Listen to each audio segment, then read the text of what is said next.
Έχουν πει πως είναι μια μελαγχολική σκέψη που χορεύεται. Το απαγόρευσαν ένας πάπας και ένας αρχηγός κράτους. Ή η κάθετη έκφραση μιας οριζόντιας επιθυμίας.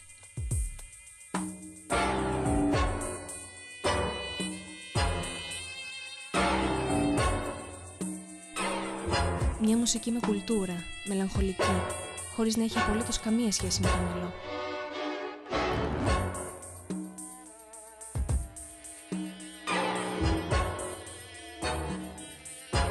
Και αν κάνω λάθος? No mistakes in the tango, Donna. Not like life. Simple. That's what makes the tango so great. If you make a mistake, get all tangled up. Just tango on.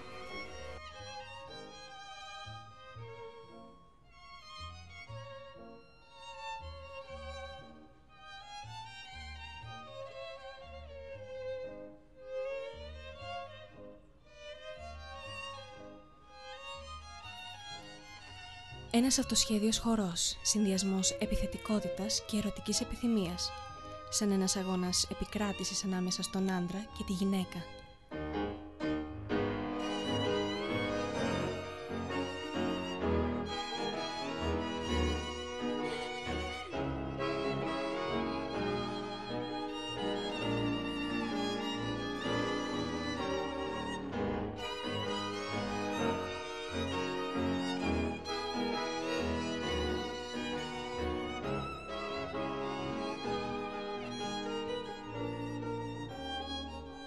Τόσο η μουσική που αναπτύχθηκε όσο και ο γεμάτος ένταση χορός περιφρονήθηκαν.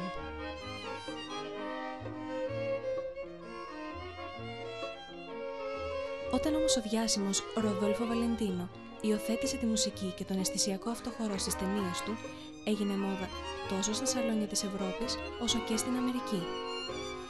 Έτσι, αποκτώντας φήμη σε όλον τον κόσμο, άρχισε να βγαίνει από τις κακόφημες συνοικίες και να ακούγεται στα σαλόνια του Μπουένος Άιρες.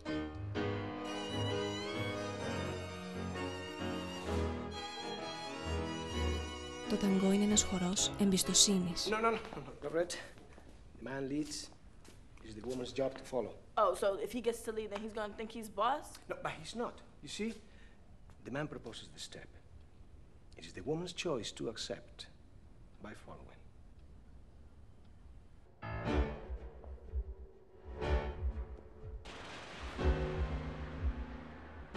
Check this out. Η χρυσή εποχή του ταγκό ήταν η περίοδος από το 1935 έως το 1952, η οποία συνέπεσε περίπου με την εποχή των Big Band στη ΣΥΠΑ.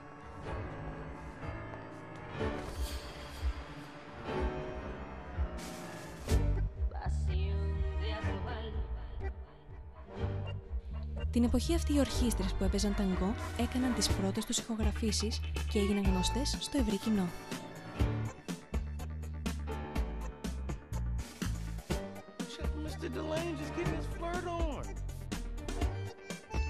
Στο Μπουένος Άιρες τη δεκαετία του 70 αναπτύχθηκε ένα κράμα από jazz και ταγκό, παράλληλα με ένα είδος ταγκό ροκ.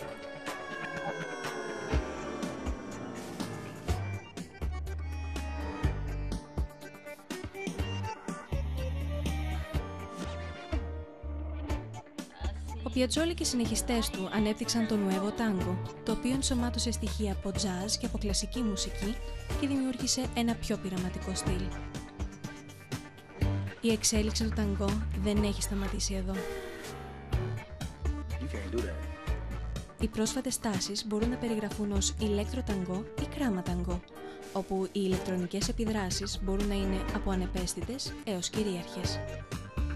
Ο πιανίστας και τραγουδιστής Χουάν Κάρλος Χανσέρες, ή αλλιώς η φωνή του ταγκό όπως πολλοί τον αποκαλούν, έχει πει χαρακτηριστικά: το ταγκό δεν έχει εξερευνηθεί ακόμη, έχει πολύ μέλλον μπροστά. Έχουμε ταγκό για 2 αιώνες ακόμη.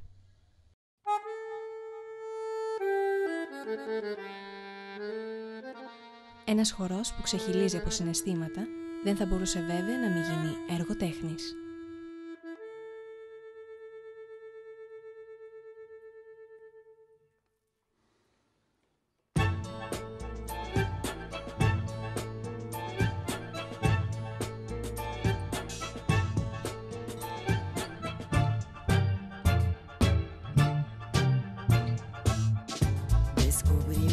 y yo en el triste carnaval, una música brutal. Έκρηξη της λαχτάρας, του πόθου, του πάθους. Αυτό είναι το ταγκό. Are there any questions?